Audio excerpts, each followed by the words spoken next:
Cette vidéo est à destination des collectionneurs adultes.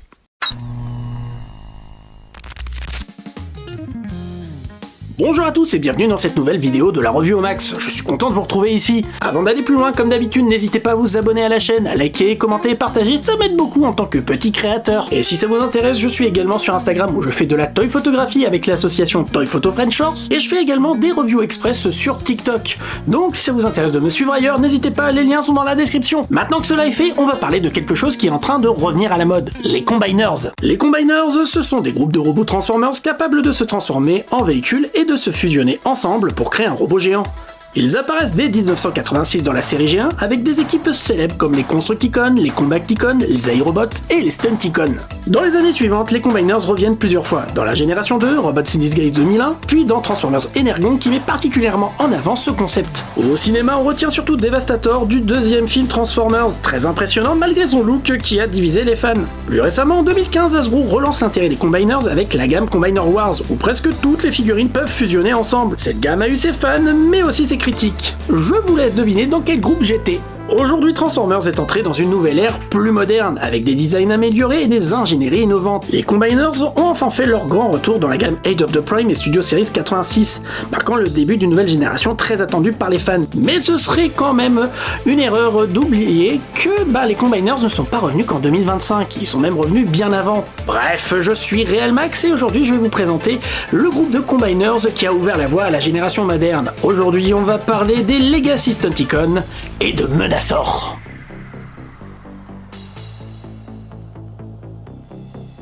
Les Stunticons, c'est un groupe de Decepticons composé de 5 figurines. On y retrouve 4 voitures de course, Dragstrip, Dead End, Whale Rider et Breakdown, ainsi qu'un camion qui leur sert de chef de groupe, Motormaster.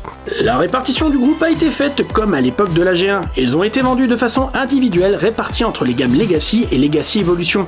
Les 4 voitures de course ont été proposées au format Deluxe, tandis que Motormaster a été vendu en Commander Class, devenant même le Commander de l'année 2022. Des versions G2 de ces personnages ont également vu le jour dans les collections secondaires de la trilogie Legacy, comme par exemple Shadowstrip, un recolo de Dragstrip, ou encore Dead End, ou même Breakdown, dont la version originale aux couleurs G1 est d'ailleurs l'une des figurines les plus difficiles à trouver sur le marché. Ils ont également été vendus en 2023 dans la gamme Legacy Evolution, sous la forme d'un multipack exclusif au Hasbro Pulse. Et c'est justement cette version-ci que je vais vous présenter. Il faut savoir qu'il y a une petite particularité avec ce pack. Au-delà du fait qu'il soit vendu dans un coffret qui rappelle fortement les gift sets des années 80, le multipack propose aussi des variations aux couleurs par rapport aux versions individuelles. En effet, ce coffret rend hommage aux jouets géants originaux, avec des coloris très fidèles à ceux des figurines sorties à l'époque.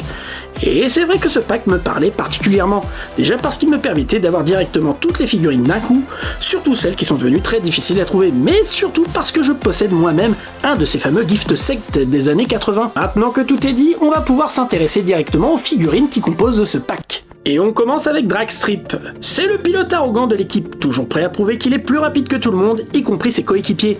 Son design est inspiré de la Formule 1 Tyrrell P34 que l'on reconnaît grâce à ses 6 roues atypiques, et on retrouve cette silhouette fuselée et basse qui sent bon les circuits des années 80. En mode véhicule, la fidélité au jouet G1 est au rendez-vous. On a une forme longue, des roues épaisses, un cockpit bien centré et surtout le plastique jaune utilisé ici est un peu plus mat et saturé que celui de la version jouet vendue individuellement, ce qui donne un look vraiment plus vintage. Il roule bien, il tient bien en main et il a ce côté jouet de collection rétro qui lui va comme un gant. Pour la transformation, elle est super simple. Il suffit d'abord de soulever les panneaux situés sous le véhicule pour libérer les jambes. Séparez-les, puis repliez les pieds. Pour la partie supérieure, décrochez le cockpit, ensuite pivotez l'ensemble du buste à 180 degrés, puis faites de même avec le cockpit, et détachez les bras avant de les faire glisser sur les côtés. Faites pivoter également les roues qui se trouvent sur les épaules, relevez la tête, rabattez le tout et verrouillez la figurine. Enfin, si vous le souhaitez, vous pouvez aussi orienter les épaulettes vers l'extérieur pour dégager davantage d'espace et faciliter le déploiement des bras. Et nous avons donc en mode robot un Dragstrip qui est vraiment superbe. Il s'agit d'un recoloris très fidèle au jouet G1, avec de magnifiques parties argentées qui attirent immédiatement le regard. La tête a également été retravaillée, arborant un bordeaux bien plus prononcé que sur la version Legacy originale, ce qui renforce son caractère. Côté articulation, la figurine est étonnamment complète pour sa taille. Elle offre une grande liberté de mouvement avec des points d'articulation au niveau des bras, des coudes, de la taille, des genoux et même des pieds. Résultat, une excellente posabilité digne des standards actuels. La finition est également irréprochable, aussi bien à l'avant qu'à l'arrière. On pourrait toutefois reprocher la tête creuse à un point imperfectible. Mais ce choix s'explique. En mode véhicule, la tête se transforme en siège. Cela pourra déranger certains collectionneurs, mais reste un compromis logique dans la conception. En résumé, Dragstrip, c'est une excellente entrée en la matière pour ce pack. Il a ce look fin et nerveux fidèle à sa personnalité. C'est une figurine simple mais redoutablement efficace, avec une vraie vibe G1 et des couleurs encore plus fidèles ici que sur la version de luxe standard. Continuons maintenant avec Dead End. Dead End, c'est sans doute le plus pessimiste et sarcastique des Stunticons. Il prend la forme d'une voiture de sport stylisée, visiblement inspirée par une Porsche 928 ou un modèle européen de luxe des années 80. La version multipack présente une carrosserie rouge profond tirant vers le ocre, comme le jouet G1. Ce Dead End présente aussi des phares non peints. Cela pourra peut-être buter certains, mais il faut rappeler qu'il s'agit d'un choix délibéré de la part des concepteurs de chez Hasbro, visant à rester au plus proche de l'apparence du jouet d'origine, quitte à sacrifier un petit peu la finition. Malgré cela, la figurine arbore de superbes logos Decepticons et une magnifique bande décorative peinte en doré et argenté sur le côté droit qui apporte un vrai charme. J'émettrai toutefois une réserve sur l'arrière du véhicule. Comme pour tous les moulds de Dead End, il est assez difficile de bien clipser la partie arrière, ce qui peut laisser un léger écart, un défaut regrettable mais qu'il faudra accepter. En revanche, très bon point, contrairement à Dragstrip, les enjoliveurs sont entièrement remplis et peints en argenté, ce qui apporte une belle finition supplémentaire. Il roule bien, se tient bien en main et donne tout de suite l'impression d'un véhicule de standing. Concernant sa transformation, Dead End est globalement très proche de celle de Dragstrip. On retrouve la même manière de déplier les jambes ainsi que la même procédure pour former et positionner les bras. La principale différence se situe au niveau de l'avant du véhicule. Ici, la partie avant se détache et vient se rabattre dans le dos. Autre particularité, le torse s'ouvre vers l'avant pour révéler la tête, ce qui apporte une petite variation intéressante. Dans l'ensemble, la transformation reste quasi identique, soulignant clairement sa future fonction. En robot, Dead End est très fidèle à son look G1, avec un torse bien carré, des jambes larges et des détails bien sculptés. C'est vraiment sur le paint job que Dead End se démarque. Parmi les Stunticons, c'est probablement celui qui présente les plus grandes différences de couleurs entre sa version individuelle de la gamme Legacy et cette version multipack. Ici on le découvre bien plus coloré, avec un torse gris métallisé, des touches de bleu ainsi que des détails peints au niveau des genoux qui rappellent subtilement les stickers du jouet G1. Bref, même si le mode véhicule peut sembler un peu simple au premier regard, le robot lui est vraiment réussi et offre un rendu très travaillé. On peut bien aussi noter la tête, superbement réalisée. La peinture métallisée est bien plus marquée et expressive que sur la version Legacy, ce qui renforce encore le caractère de la figurine. Et pour les articulations, rien à redire. Tête, épaules, coudes, genoux, chevilles, tout y est pour lui donner des poses nonchalantes mais efficaces, bien qu'on pourrait lui reprocher d'avoir des pieds vraiment très courts. En résumé, Dead End, c'est une figurine équilibrée, propre, avec un vrai respect du modèle G1 et une personnalité visuelle bien marquée comme on les aime. Pour finir sur les Deluxe Stunticons, on va s'attaquer à Wheel Rider et Breakdown. Pourquoi les aborder ensemble? Tout simplement parce que Breakdown est en réalité un remold de Wheel Rider. C'est donc logiquement avec ce dernier que l'on commence puisqu'il a été commercialisé en premier dans la gamme. Wheel Rider, c'est le fou furieux de l'équipe. Il adore rouler à tombeau ouvert, semer le chaos, provoquer des accidents pour le plaisir et défie toute logique de conduite. Il s'inspire de la Ferrari 308 GTB, un coupé sportif italien iconique des années 70-80. Le mode véhicule est particulièrement réussi. Il arbore une silhouette basse et racée avec une carrosserie anguleuse, des phares affleurants et un capot plat. Il se distingue clairement de la version vendue individuellement. Ici, on n'a pas un noir profond, mais plutôt un gris sombre métallisé du plus bel effet. Cette teinte est sublimée par les vitres rouges qui apportent une cohérence visuelle très agréable et un look résolument harmonieux. Fidèle à l'esprit du jouet G1, on retrouve également de jolis logos Decepticons argentés, clin d'œil évident aux stickers des années 80. Le véhicule est globalement très bien proportionné et élégant. On pourrait toutefois regretter que les enjoliveurs arrière ne soient pas peints, laissant apparaître les charnières en plastique, ce qui casse un petit peu la finition sur cette zone. Vient ensuite Breakdown. C'est le Stunticon paranoïaque, il est convaincu que tout le monde l'observe. Les Autobots, les humains, voire même ses équipiers veulent l'espionner ou le désintégrer. Le concernant, on est ici sur un véhicule blanc cassé aux proportions très proches de la Ferrari 308 GTB. Un choix qui peut sembler un peu regrettable puisque dans la version G1, Breakdown était censé se transformer en Lamborghini Countach. Dans cette adaptation, il paraît donc visuellement plus compact et moins élancé. Ceci dit, la fidélité au jouet G1 est bien respectée dans le choix des couleurs. On retrouve un ensemble en blanc cassé, une belle plaque rouge à l'avant ornée du logo Decepticon argenté, des touches de noir sur les portières, ainsi que des lignes bleues peintes qui ajoutent du dynamisme. Globalement, le mode véhicule reste réussi, même si personnellement je trouve Wheel Rider plus élégant. Breakdown souffre du même défaut que Wheel Rider, notamment au niveau de l'arrière où les enjoliveurs ne sont pas peints et où les charnières en plastique restent visibles. On distingue tout de même des différences notables entre les deux, surtout à l'arrière. Breakdown possède notamment des pegs qui permettent d'installer un spoiler, rappelant subtilement la silhouette d'une Lamborghini. Malgré ces petites variations, le design général reste très proche. Même si Breakdown est convaincant, ma préférence va clairement au look gris métallisé et aux vitres rouges de Wheel Rider qui lui donne une allure plus marquante. La transformation sur ces deux véhicules est sans surprise identique. On commence par déclipser les jambes, que l'on rabat ensuite sur les côtés du véhicule, ensuite on va libérer les bras, et enfin soulever la partie avant, y compris le pare-brise, et basculer tout en avant du véhicule vers l'arrière. Une fois cette étape faite, on peut détacher les jambes, n'oubliez pas de retirer le spoiler dans le cas de Breakdown. Une fois que c'est fait, on va pouvoir ensuite rabattre le torse à l'avant, comme sur Dead End, pour pouvoir faire sortir la tête. Pour l'arrière, pensez bien à déclipser les deux parties latérales à l'avant du véhicule afin de former des petites ailes sur le robot, puis replier le reste du capot vers le dos et voilà, le robot est prêt. Il s'agit d'une transformation plutôt simple, mais qui demande un peu de délicatesse. La présence de plastique transparent rend l'ensemble plus fragile, ce qui fait de Wheel Rider et Breakdown les figurines probablement les plus sensibles du groupe. Concernant les modes robots, Wheel Rider et Breakdown sont sans doute les figurines les plus proches du design des jouets G1. On retrouve un corps assez fin, des bras carrés, des jambes droites et surtout un immense backpack, ce qui est probablement le point le plus négatif de ces modèles. Contrairement à Dragstrip et Dead End, où Hasbro avait réussi à limiter la taille du sac à dos, ici on a vraiment affaire à un énorme bloc façon présentoir en carton. Coucou Joby Young, avec un avant de figurine très réussi et un arrière plutôt chaotique. Côté couleur, les deux fonctionnent très bien visuellement. Personnellement, j'ai toujours cette nette préférence pour Wheel Rider. Son look donne une impression plus sauvage et nerveuse avec sa palette de couleurs, notamment ce superbe rouge. Il lui apporte un vrai caractère et le distingue clairement de Breakdown. Breakdown, quant à lui, reprend la même base mais en blanc cassé. Il reste très élégant et bénéficie aussi de beaux détails, notamment un torse peint en argenté qui retranscrit fidèlement l'esprit du jeu G1. Globalement, ces figurines restent tout à fait correctes malgré le gros backpack. Ce sont des modèles très convenables et quand on les réunit avec Dragstrip et Dead End, l'ensemble des 4 Stunticons fonctionne vraiment très bien. Concernant les accessoires, Dragstrip, Dead End, Wheel Rider sont livrés avec une paire de blasters. Breakdown en revanche fait figure d'exception. Il est accompagné d'un seul pistolet qui peut se ranger sous le mode véhicule et d'un spoiler démontable qui se transforme en lame. Ce dernier accessoire est toutefois assez encombrant et peu esthétique une fois utilisé en arme et il peut malheureusement pas se ranger directement sur le robot.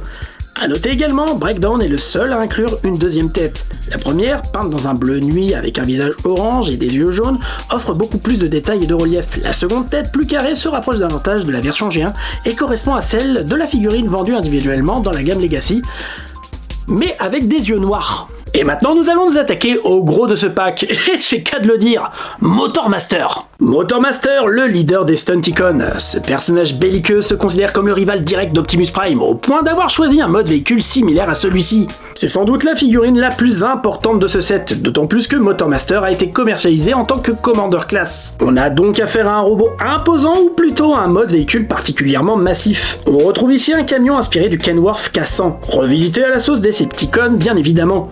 La silhouette est massive et agressive avec une cabine noire bien carrée et une remorque épaisse. Cette dernière est cependant assez courte mais elle donne une impression de solidité extrême grâce à son gabarit très compact et très dense. Cette apparence trapue et puissante n'est pas un hasard puisqu'elle cache une particularité que nous verrons un petit peu plus loin dans la vidéo. Pour l'instant, concentrons-nous sur le camion lui-même. Il faut bien comprendre que Motormaster ce n'est pas l'ensemble du véhicule, mais uniquement le camion. La peinture est sobre mais efficace, avec des touches violettes et grises qui évoquent directement le jouet G1. Les roues sont bien détaillées, la remorque se fixe solidement, et l'ensemble respire la puissance. La transformation de Motormaster est vraiment ingénieuse et bien pensée. On commence par soulever les panneaux situés sur les côtés du camion, puis on relève ceux du toit pour les rabattre vers l'avant. Cette étape permet déjà de libérer les jambes. Ensuite, on rabat toute la cabine vers l'avant, puis on la sépare en deux.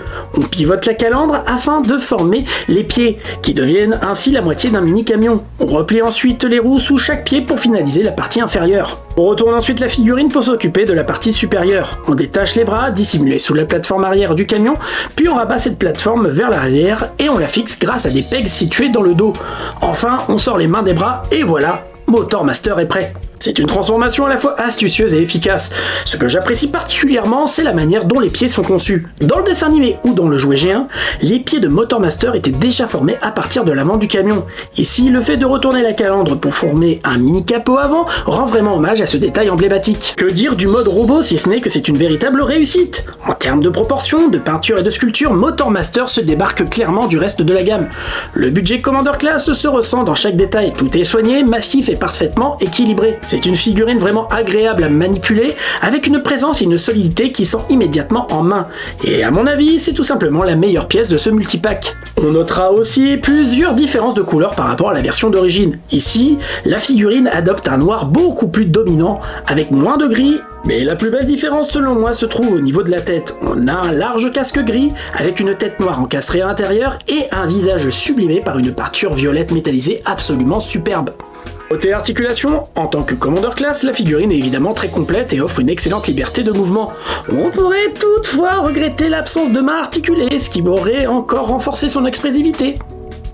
Bref, Motormaster est clairement l'une des meilleures figurines de ce pack, et si je l'avais eu en 2022, il aurait sans aucun doute figuré tout en haut de mon top, tant il est réussi sur tous les niveaux. Très honnêtement, si vous avez l'occasion de le trouver, même en version individuelle, je vous le recommande vivement, c'est une pièce qui mérite vraiment sa place dans n'importe quelle collection.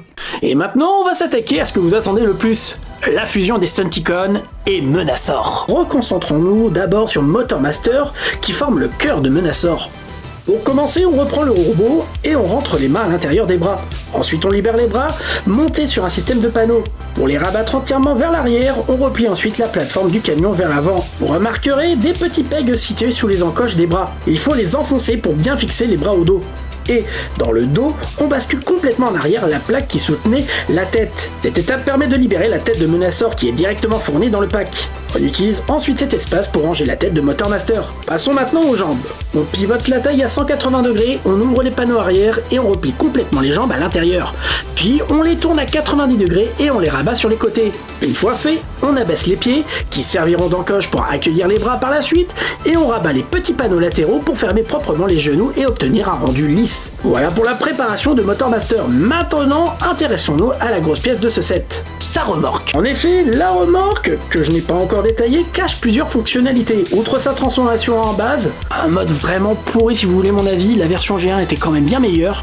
Elle a surtout pour rôle de se séparer en plusieurs parties pour former les membres de Menasor. On commence par diviser la remorque en deux parties, la section avant servira à former le torse et le bassin, on décroche d'abord un panneau en plastique qu'on met de côté, puis on obtient le torse et la partie centrale du bassin de Menasor. Cette section fusionnera directement avec Motormaster.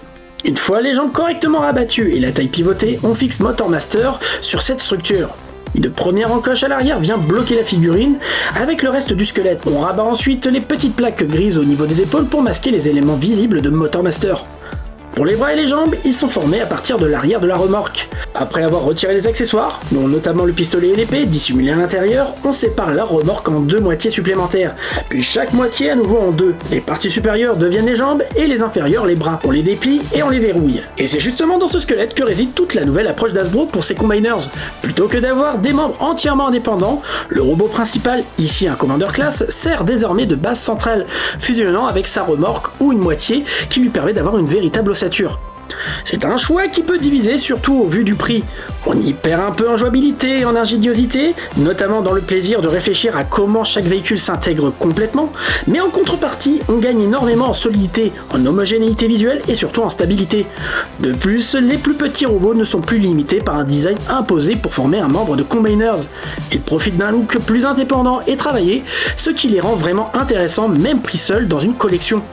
Une fois le squelette prêt, on peut enfin passer à l'installation des autres Stunticons.